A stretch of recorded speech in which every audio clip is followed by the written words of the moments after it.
News తెలుగుకి స్వాగతం. ఈనాటి వార్తా విశేషాలు. ఏపీ సీఎం చంద్రబాబును తెలంగాణ గవర్నర్ రాధాకృష్ణన్ కలిశారు. ఉండవల్లిలోని ఆయన నివాసానికి వచ్చి మర్యాదపూర్వకంగా భేటీ అయ్యారు. తెలుగు రాష్ట్రాల మధ్య ఉన్న విభజన సమస్యలు, పెండింగ్ అంశాలపై ఇద్దరి మధ్య చర్చ జరిగినట్లు సమాచారం. అంతకుముందు గవర్నర్ కు మంత్రి నారా లోకేష్ స్వాగతం పలికారు. మంగళగిరి చేనేత సాల్వాతో ఆయన సత్కరించారు.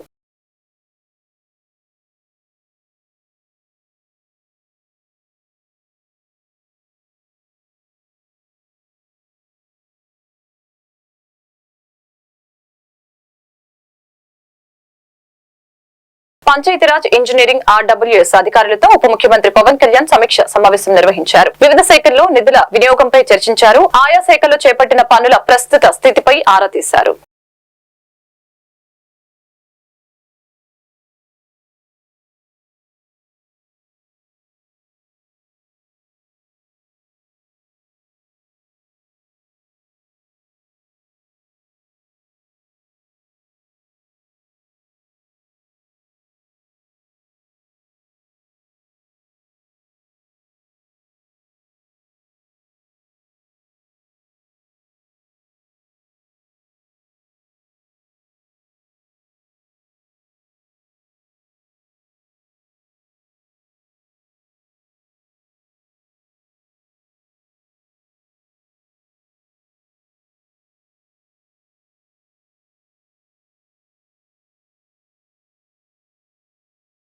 రాష్ట్రంలోని 17 మున్సిపల్ కార్పొరేషన్ల కమిషనర్లతో పురపాలక మరియు పట్టణాభివృద్ధి శాఖ మంత్రి పొంగూరు నారాయణ రాష్ట్ర సచివాలయంలో సమీక్ష నిర్వహించారు.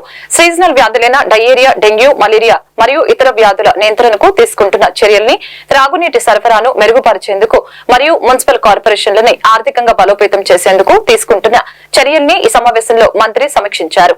రాష్ట్ర పురపాలక మరియు పట్టణాభివృద్ధి శాఖ ప్రత్యేక ప్రధాన కార్యదర్శి Anil Kumar Singhal, CDMA Sridhar, town planning director Vidit Latha, public health engineering chief Anandarao మరియు 17 మున్సిపల్ కార్పొరేషన్ల కమిషనర్లు ఈ సమీక్ష సమావేశంలో పాల్గొన్నారు.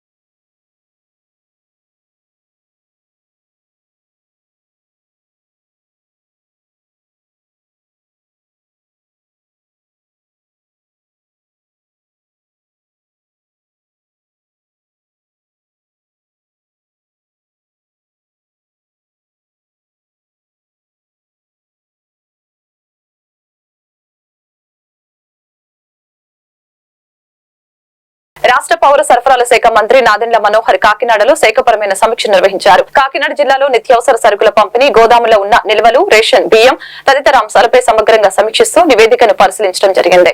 ఈ సమావేశంలో శాసనసభ్యులు వనమాడి కొండబాబు, పంతం నానాజీ, శ్రీమతి వరపుల సత్యప్రభ, జిల్లా కలెక్టర్ షణ్మోహన్ పాల్గొన్నారు.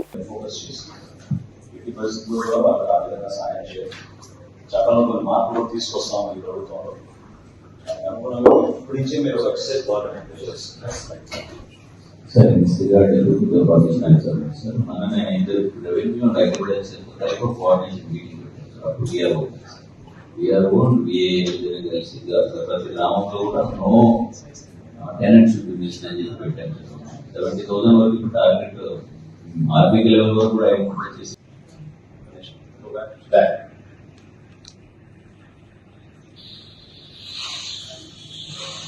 Greeting cards and petitions करने, grievances करने, सर मंदिर zero होना है zero sir. All behind SLA पूरा लेट सर हमको within SLA period में for new person and new person ने government से rate decide చేసుకొని school sir మిగతావన్నీ కూడా నేను అడిగేది స్ప్లిట్టింగ్ గురించి మీ దగ్గర ఏమన్నా పెండింగ్ ఉన్నాయా? జగన్ చెబుదాం చెప్పి జనం అలసిపోయారు. అది కాదు, మన దగ్గర ఏమైనా డేటా ఉందా?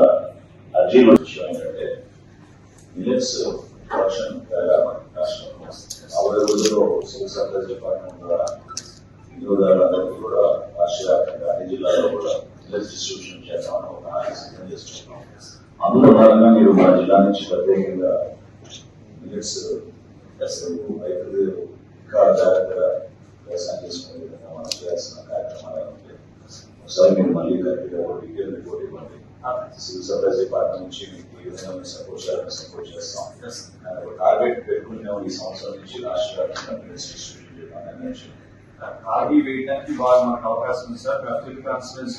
బాపట్ల జిల్లా పిట్టలవానిపాలెం మండలం చందోలు గ్రామంలో వేంచేసి ఉన్న శ్రీ బగలాముఖి బండ్లమ్మ అమ్మవారి దేవస్థానం హుండీ లెక్కింపు కార్యక్రమాన్ని ఆలయ కమిటీ సభ్యులు నిర్వహించారు. హుండీ కౌంటింగ్ లో ఆదాయంలో 7,37,039 రూపాయలు లభించినట్లు ఆలయ కార్యనిర్వహణాధికారి నరసింహమూర్తి తెలియజేశారు. గతం కంటే 1,43,000 రూపాయల 100 రూపాయలు అధికంగా వచ్చాయని తెలియజేశారు. జి నరసింహమూర్తి సందర్భంగా మాట్లాడుతూ గత మే నెలలో అమ్మవారి తిరునాళ్ల సందర్భంగా భక్తులు అధిక సంఖ్యలో రావటం వలన అధిక ఆదాయం లభించినట్లు తెలియజేశారు. ఈ లెక్కింపు కార్యక్రమంలో Bapatla endowment division inspector V Shyamala, bank Ponnuru bank manager Rajesh, Chanduru ASI Nagalakshmi, Chanduru గ్రామస్తులు పాల్గొన్నారు.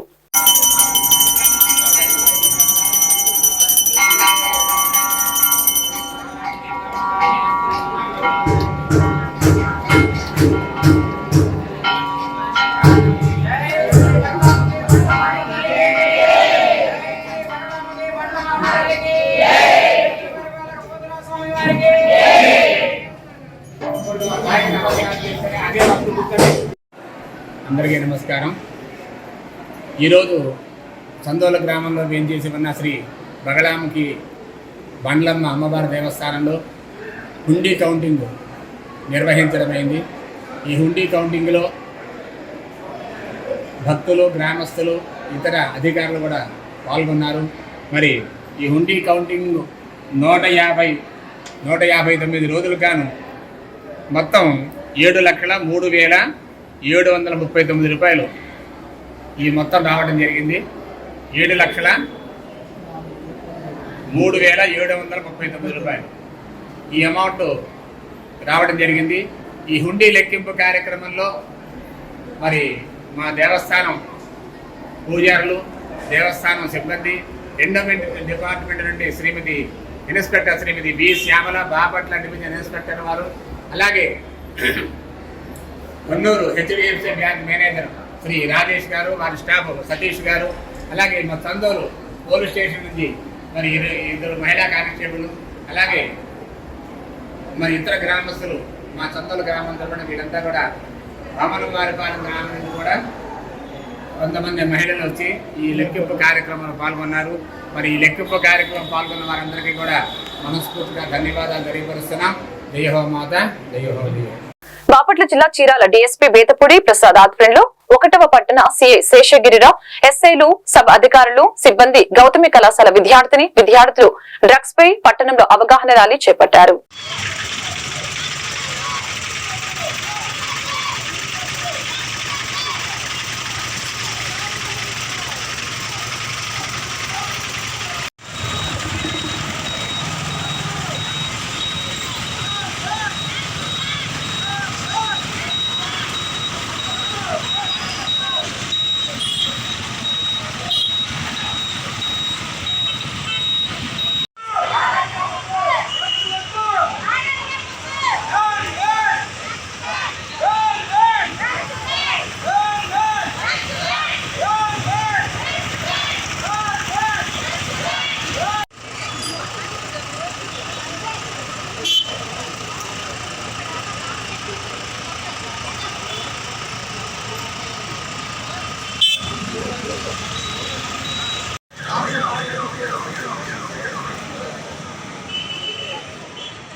బాపట్ల జిల్లా చీరాల సీనియర్ సిటిజన్స్ కార్యాలయంలో ఐక్య కార్యాచరణ సమితి నాయకులు బత్తుల సామ్యుల్, ఓటుకూరి వెంకటేశ్వర్లు, మేడ వెంకట్రావు, చుండూరి వాసు, లావణ్యులు ప్రముజుల సుచరితపై జరిగిన అత్యాచారం, హత్యను ఖండిస్తూ సమావేశం ఏర్పాటు చేయడం జరిగింది.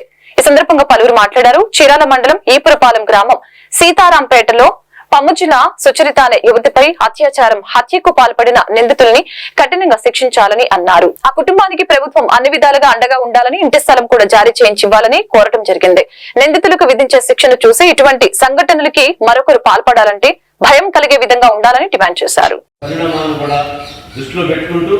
ప్రభుత్వం ఏదైతే ఈ గంజాయిని మానవ ద్రవ్యాన్ని అరికట్టించే దానిలో పోలీస్ వ్యవస్థ వాళ్ళు గర్జించేలాగా మనం నిలబడాలి. ఇలాంటి సుచరిత అనే అమ్మాయిని హత్య చేశారు. వాళ్ళు చాలా పేదవాళ్ళు. అందరం కలిసి వాళ్ళకి న్యాయం జరిగేలాగా పోరాడాలి. వాళ్ళకి తక్షణమే ఇలా హత్యల మీద హత్యలు చేసుకుంటూ పోతే ఇంకా చాలా హత్యలు చేస్తారు.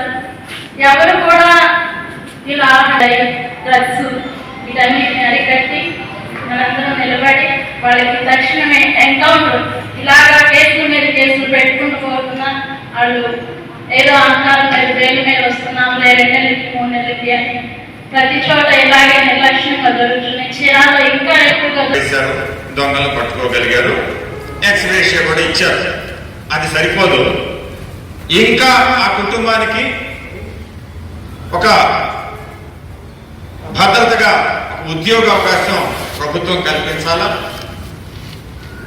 అట్లాగే నిందితులకి ఎప్పుడో ఏదో సంవత్సరాల తరబడి కోర్టులకు వెళ్ళి 4 ఏళ్ళు 5 ఏళ్ళు 10 ఏళ్ళు కాకుండా ఇలాంటి వాటికి ఫాస్ట్ ట్రాక్ కోర్టుని ఏర్పాటు చేసి వెంటనే విచారణ చేయాలి. విచారణ చేసి దోషులకి ఖచ్చితంగా శిక్ష పడాలి, ఆలస్యం లేకుండా. హత్య విషయమై ఈ రోజున ఐక్య కార్యాచరణ కమిటీ కొన్ని డిమాండ్స్ని ముందుకు తీసుకొచ్చింది. ఆ డిమాండ్స్ని నెరవేర్చే వరకు మా దళిత కులాల ఐక్యవేదిక ముందుండి పోరాటం చేస్తుందని నేను తెలియజేసుకుంటూ, అలానే గుంటూరు నుంచి వైకే గారు ఫోన్ చేశారు. వైకే గారు బిఎల్ఎఫ్ బహుజన లెఫ్ట్ ఫ్రంట్ నుండి వాళ్ళ సహకారం కూడా ఉంటుందని చెప్పమన్నారు. అంతేకాకుండా న్యాయవాదుల సంఘం నుంచి కూడా న్యాయ పోరాటం చేస్తామని కూడా చెప్పమన్నారు. కాబట్టి ఈ సుచరిత యొక్క కుటుంబాన్ని ప్రభుత్వం ఆదుకోవాలి, ఈ డిమాండ్స్ మొత్తం నెరవేర్చాలని. ఓకే సోదరులారా, ఈరోజు రాజకీయ పార్టీలు, ప్రజా సంఘాలు, అభ్యుదయవాదుల ఆలోచనతోటి సీనియర్ సిటిజన్ ఆఫీస్లో ఏదైతే ఈపురుపాలెంలో ఈ నెల 21వ తేదీ జరిగినటువంటి పమ్ముజిల్లా సుచరిత హత్యను ఖండిస్తూ మరి ఆ యొక్క సుచరిత కుటుంబానికి ఏ విధంగా న్యాయం చేయాలి అనే విషయం మీద చీరాల నియోజకవర్గంలోని ఐక్య కార్యాచరణ కమిటీ ఆధ్వర్యంలో ఈ యొక్క సమావేశం ఏర్పాటు చేయడం జరిగింది.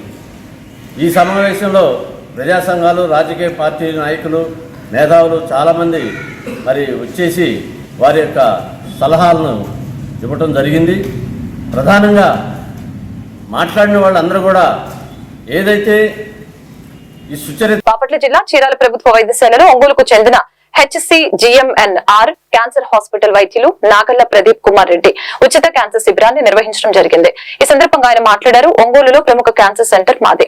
అన్ని రకాల క్యాన్సర్ చికిత్సను వైద్యం చేస్తాము. స్త్రీలలో ప్రముఖ క్యాన్సర్, పురుషుల్లో పలు రకాల పొగాకు ఉత్పత్తుల వాడకం వలన వచ్చే క్యాన్సర్ ను ముందే గుర్తించి చికిత్సను అందిస్తామని తెలియజేశారు.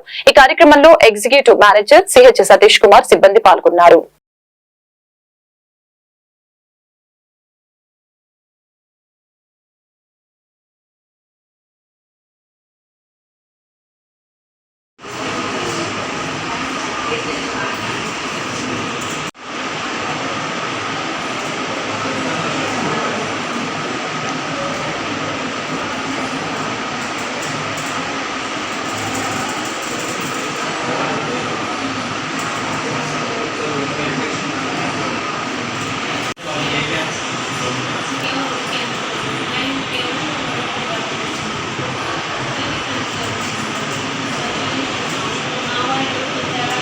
ఎంఎన్ఆర్ హాస్పిటల్లో సర్జికల్ ఆంకాలజిస్ట్గా పనిచేస్తున్నాను. ఇక్కడ మన ఏరియా గవర్నమెంట్ హాస్పిటల్ చీరాల్లో ప్రతి 4వ శుక్రవారము ప్రతి నెల మనము క్యాంప్ కండక్ట్ జరుగుతోంది. సో ఇక్కడ చుట్టుపక్కల ప్రజలు దీన్ని వినియోగించుకోవాలని కోరుకుంటున్నాను. మనకి హెచ్సిజి ఎంఎన్ఆర్ హాస్పిటల్లో మనకి రేడియోథెరపీలో అడ్వాన్స్డ్ మెషిన్ ఉంది. ఐఎంఆర్టీ, ఐజీఆర్టీ అంటే intensity modulator radiotherapy and image guide radiotherapy. ఇదేంటంటే మనకి చాలా అడ్వాన్స్డ్ మెషిన్ అనమాట. అంటే సైడ్ ఎఫెక్ట్స్ తక్కువ ఉంటాయి, మనకి ట్రీట్మెంట్ కూడా ఎఫిషియన్సీ ఎక్కువ ఉంటుంది. అంటే మనకి క్యాన్సర్ ఎక్కడైతే ఉంటుందో అక్కడ మాత్రమే ఈ మెషిన్ వెళ్ళి రేడియేషన్ కణాలనే వెళ్ళి ఆ క్యాన్సర్ని చంపడం జరుగుతుంది. చుట్టుపక్కన ఉన్న నార్మల్ టిష్యూస్ ఏముంటాయి, ఆర్గాన్స్ ఏమన్నా ఉంటాయో వాటికి అంత సైడ్ ఎఫెక్ట్స్ తక్కువ ఉంటాయి అన్నమాట. సో పేషెంట్స్కి ఎక్కువ మంచి బెనిఫిట్ ఉంటుంది. ఇది ఆరోగ్యశ్రీ కార్డు ఉన్న వాళ్ళకి మనం పూర్తిగా ఉచితంగా చేస్తున్నాం ఆరోగ్యశ్రీలో. ఈవెన్ ఈహెచ్ఎస్ కానీ లేకపోతే ఏదైనా ప్రైవేట్ ఇన్సూరెన్స్లు కానీ రకాల ఇన్సూరెన్స్లు కూడా ఉన్నాయి మన దగ్గర. ఇంకా ఇక్కడ ప్రతి 4వ శుక్రవారము క్యాంప్లో ఇంకెవరైనా ఏదైనా అనుమానాలు ఉన్నా లేకపోతే ఆల్రెడీ ట్రీట్మెంట్ తీసుకుంటున్నా ఏదైనా పేషెంట్లు ఎవరైనా ట్రీట్మెంట్ తీసుకుంటున్నా చాలా saint Ann's college of engineering and technology Chirala MBA విద్యార్థి అంతర్జాతీయ పవర్ లిఫ్టింగ్ పోటీల్లో ఎంపికైనట్లు కళాశాల సెక్రటరీ వనమ రామకృష్ణరావు మరియు కరెస్పాండెంట్ శ్రీమతులు లక్ష్మణరావు తెలిపారు. కళాశాలలో ఎంబీఏ మొదటి సంవత్సరం చదువుతున్న విద్యార్థి సయ్యద్ కాజావలి అంతర్జాతీయ పవర్ లిఫ్టింగ్ పోటీలకు ఎంపికైనట్లు తెలియజేశారు. భారతదేశం నుంచి ఈ పోటీలకు 3 ఎంపిక చేయగా అందులో కళాశాల విద్యార్థి ఎంపిక కావడం కళాశాలకు గర్వకారణమని తెలిపారు. అంతర్జాతీయ పవర్ లిఫ్టింగ్ పోటీలలో సయ్యద్ కాజావలి గెలుపొందాలని ఎంబీఏ విభాగాధిపతి డాక్టర్ సి సుబ్బారావు, వివిధ విభాగాధిపతులు, కళాశాల వ్యాయామ ఉపాధ్యాయులు అన్నం శ్రీనివాసరావు, అధ్యాపకేతర సిబ్బంది మరియు విద్యార్థులు పాల్గొన్నారు.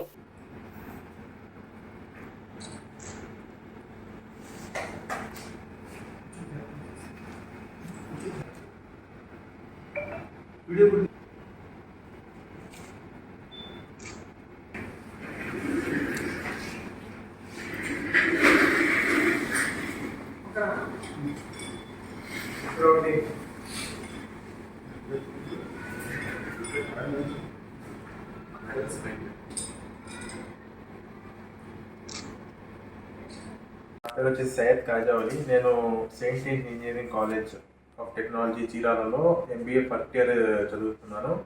అండ్ నేను వచ్చేసి power lifting player. And 1 week back జరిగిన junior national power lifting championship 2024 పటియాలాలో నేను ఓవరాల్ గోల్డ్ సాధించాను. అండ్ ఆఫ్టర్ 1 మంత్ ఆగస్ట్ 28న జరిగే junior world power lifting championship 2024 Europe country మాల్టాలో జరుగుతున్నదానికి నేను సెలెక్ట్ అయి ఉన్నాను. అండ్ దీనికి సపోర్ట్ చేసిన ముఖ్య కార్యక్రమాలు వచ్చేసి సెయింట్ ఆన్స్ ఇంజనీరింగ్ కాలేజ్ యాజమాన్యం and managing directors and especially PD గారు నాకు చాలా బాగా సపోర్ట్ చేశారు. బాపట్ల జిల్లా వేమూరు నియోజకవర్గం అమృతలూరు మండల పరిధిలోని కూచుపడి గ్రామంలో ఆర్య సమాజ మందిరంలో జాతీయ సహకార అభివృద్ధి సంస్థ న్యూఢిల్లీ AFCOF విజయవాడ జిల్లా మత్స్యశాఖ ఆధ్వర్యంలో మత్స్య సహకార సంఘాలను రైతు ఉత్పత్తుల సమైక్యతలు ఏర్పాటు చేసి అవగాహన సదస్సును ఏర్పాటు చేయడం జరిగింది. ఈ సందర్భంగా జిల్లా మత్స్యశాఖ అధికారి పి సురేష్ మాట్లాడారు. సంఘాలలో ఉన్న చెరువుల ఉత్పత్తి పెంచడం, సంఘాలకు ఆదాయం సమకూరేటట్లు చూడాలని తెలియజేశారు. మత్స్య సహకార సంఘాలకు రైతు ఉత్పత్తిదారుల సమైక్యలుగా ఏర్పాటు చేయడంపై నిర్వహించిన అవగాహన సదస్సు ఎంతో ఉపయోగకరంగా ఉందని తెలియజేశారు. సమైక్యులుగా ఏర్పాటు కావటానికి బైలా ప్రకారం పాటించవలసిన నియమ నిబంధనలపై అవగాహన కల్పించడం జరిగింది. ఈ కార్యక్రమంలో నిజాంపట్నం మత్స్యశాఖ సహాయ సంచాలకులు బి సైదా, కూచిపూడి మత్స్యశాఖ అభివృద్ధి అధికారిని జె మహిజ, మత్స్యశాఖ సిబ్బంది, సొసైటీ సభ్యులు తదితరులు పాల్గొన్నారు. ఆర్థిక స్థిరత్వాన్ని కలిగజేసే విధంగా ఒక స్కీమ్ అనేది గవర్నమెంట్ ఆఫ్ ఇండియా కేంద్ర ప్రభుత్వం మనకి ఇచ్చింది. ఆ స్కీమ్ గురించి మనం ఇవాళ మాట్లాడుకోవడానికి ఇక్కడ ఇప్పుడు మనందరూ కూడా ఇప్పుడు ఇక్కడ కూర్చున్న దానికి ఏమేమి చెప్తారా, ఎట్లా చేయాలి అనేది మీ మనసులో ఉంటుంది. అయితే దానికి ముందు అసలు ఈ యొక్క స్కీమ్ ఏంటి, ఈ స్కీమ్లో సంఘాలను ఏ విధంగా ఎంపిక చేశారు, తర్వాత మన జిల్లాలో 70-80 సంఘాలు ఉంటే కేవలం మనం 13 సంఘాలనే గుర్తించాము ఈ స్కీమ్ కింద. సో అందుకని అసలు దాన్ని ఎట్లాగా స్కీమ్ యొక్క విధానాలు ఏంటి, దాంట్లో సంఘం తరపున ఏం చేయాలి, ప్రభుత్వం తరపున మేమేం చేస్తాం, ఇవన్నీ కూడా విషయాలు మీకు తెలియాలి. తెలిస్తేనే మనం తద్వారా దాన్ని సాధించడానికి అవకాశం ఉంటుంది. మీరు పండించే రొయ్యలు కానీ లేకపోతే చేపలను కానీ వాటిని సో ఎక్కడ అమ్మితే మీకు ఉన్నదానికంటే ఎక్కువ వస్తుంది, దానికి కావలసినటువంటి వనరులు ఏంటి, ఇవన్నిటిని కూడా ఒక బిజినెస్ ప్లాన్ తయారు చేసి దానికి కొంతమందిని నియమించి వాళ్ళందరితో కూడా మీలో అంటే ప్రతి సంఘానికి కూడా ఒక రికార్డు రాసేవాళ్ళు, అదేవిధంగా దీనికి సంబంధించిన ఏ విధంగా దాన్ని ఎక్కడ అమ్మాలి ఏంటని ప్లాన్లు చేసేవాళ్ళు వాళ్ళంతా కూడా ఒక 2 సంవత్సరాల పాటు మీకు సహాయం చేస్తారు. దాని విధంగా చేయడం వల్ల ఏమవుతుందంటే మీకు అలవాటు అవుతుంది. 2 సంవత్సరాల తర్వాత ఏమవుతుంది, మనలో ఉన్న వాళ్ళే మనమే దాన్ని మేనేజ్ చేసుకోవచ్చు. ఇప్పుడు వ్యాపారాలు ఎలా చేస్తారో కామర్లు కానీ మిగతా వాళ్ళు రెడ్లు రాజులు కమ్మోళ్ళు వాళ్ళకి ఏదో ఒక వ్యాపారం ఉంటుంది. తండ్రి తాత మొదలు పెడతాడు, ఆ తర్వాత తాత ముసలోడు అయిపోయిన తర్వాత తండ్రికి ఉంటాడు, ఆ తర్వాత మనవడు వస్తాడు. ఆ విధంగా వ్యాపారం అదొక రకమైనటువంటి ఒక వంశపారంపర్యంగా అలవాటు అయిపోతుంది. సో ఇది కూడా మనం ఏంటంటే ఒక చోట మొదలు పెడితే ఒక 2 ఏళ్ళు అయ్యేటప్పటికి మనం కూడా దాన్ని నడిపించుకునే పరిస్థితి, అంటే బయట వాళ్ళు లేకుండా మనమే నడిపించుకునే పరిస్థితి అయితే ఉంటుంది. సో ఆ విధంగా ఒక 2 సంవత్సరాల పాటు మీకు సహాయం చేయడానికి కొన్ని కార్యక్రమాలు, వాళ్ళకి కొన్ని సహాయాలు కూడా ఉంటాయి. సో ఆ విధంగా దీంట్లో ఈ కార్యక్రమంలో జరుగుతుంది. అయితే దాంట్లోకి వెళ్లే ముందు ఇప్పుడు మన జిల్లాలో ఉన్నటువంటి దగ్గర ఒక 100 సంఘాలు ఉన్నాయి. మనకి ఇన్లాండ్ సొసైటీస్ అంటే గ్రామ పంచాయతీ చెరువులు తీసుకుని కాలువలో చెరువుల్లో వేటాడేవాళ్ళు, సముద్రం మెరైన్ సొసైటీస్ సముద్ర మత్స్యకారులు వాళ్ళు ఉంటాయి. అదేవిధంగా మన మహిళా మత్స్య సంఘాలు ఇట్లాంటివి ఉన్నాయి. అయితే దాంట్లో మన జిల్లా నుంచి ఎంపికైనవి కేవలం 13. ఆ 13లో ఈ వార్తలు ఇంతటితో సమాప్తం. మరొక బులెటిన్ మళ్ళీ కలుద్దాం. నమస్కారం.